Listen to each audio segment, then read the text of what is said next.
కృష్ణా జిల్లా అవనిగడ్డలో జరుగుతున్న ఎన్నికల ప్రచార సభలో జగన్ మాట్లాడుతున్నారు. లైవ్ చూద్దాం.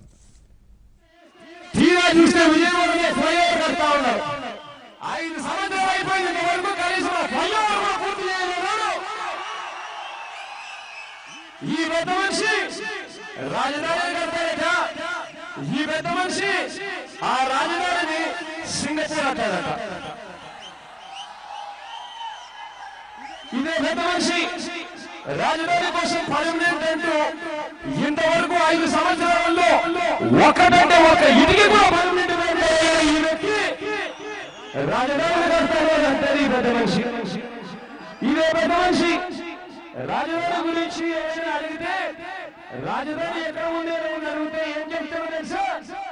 బాహుబలి సినిమా చూసారా అని చెప్పి మనకు కోసం వేస్తారు.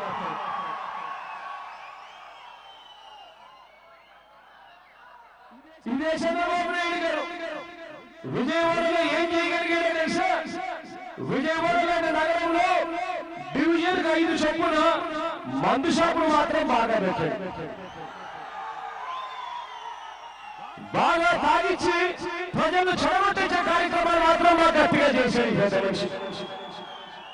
ఇదే పెద్ద మనిషి చంద్రబాబు నాయుడు గారు పక్కన విజయవాడలో కూర్చొని తను చేసింది ఏమిటో తెలుసా?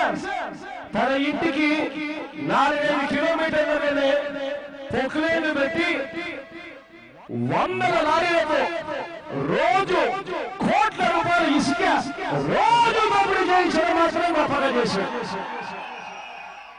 కానీ మన దగ్గరకు వచ్చేసరికి ఏమంటాడు? ఇసుక ఫ్రీగా ఇస్తా ఉన్నాను అంటాడు.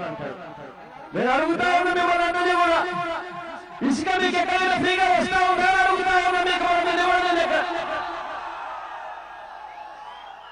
ఈ పెద్ద మనిషి చంద్రబాబు నాయుడు గారి పాలనలో జరుగుతా ఉన్న పాలన ఒక్కసారి గమనించమని అడుగుతా ఉన్నా. 5 సంవత్సరాలలో ఎన్నికల వేళ ఇచ్చిన ఏ ఒక్క మాట నెరవేర్చుకోలేదు.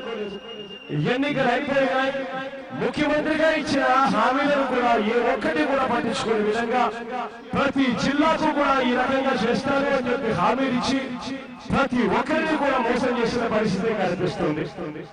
చంద్రబాబు నాయుడు గారి పాలన అంటే 57 నెలలు నరకం, 60 నెలలు 5 సంవత్సరాల పాలన అంటే ప్రజలు ఓటేసి 5 సంవత్సరాలు ఒక వ్యక్తికి పరిపాలన చేయడానికి కోసం పాలనిస్తే దాని అర్థం 60 నెలలు. ఈ 60 నెలల పాలనలో చంద్రబాబు నాయుడు గారి పాలన చూస్తే మాత్రం 57 నెలలు మనకి ఏం కనిపిస్తుందంటే నరకం కనిపిస్తుంది. కానీ చివరి 3 నెలలు మాత్రం రోజుకొక సినిమా కనిపిస్తుంది, రోజుకొక డ్రామా కనిపిస్తుంది. ఇదే పెద్ద మనిషి ఇటువంటి పాలన మీకు కావాలా అని అడుగుతా ఉన్నాను మిమ్మల్ని అందరినీ. లేక 5 ఏళ్ళు మాట నిలబెట్టుకొని పరిపాలనే మేమేలా పరిపాలన చేశాం, మా పరిపాలన చూసి ఓటేయండి అని చెప్పి అడిగి ఆ పరిపాలన కావాలని కూడా అడుగుతా ఉన్నాను వాళ్ళందరినీ కూడా. ఒకసారి గతంలో ఒకసారి గుర్తుకు తెచ్చుకోండి. గతంలో ఒకసారి నాన్నగారి మీద కూడా చంద్రబాబు నాయుడు గారు ఇలాగే ఆకర్షించుకుని రాజకీయాలు చేశారు. నాన్నగారిని అరేలో ఒకసారి అవకాశం ఇచ్చారు ప్రజలు.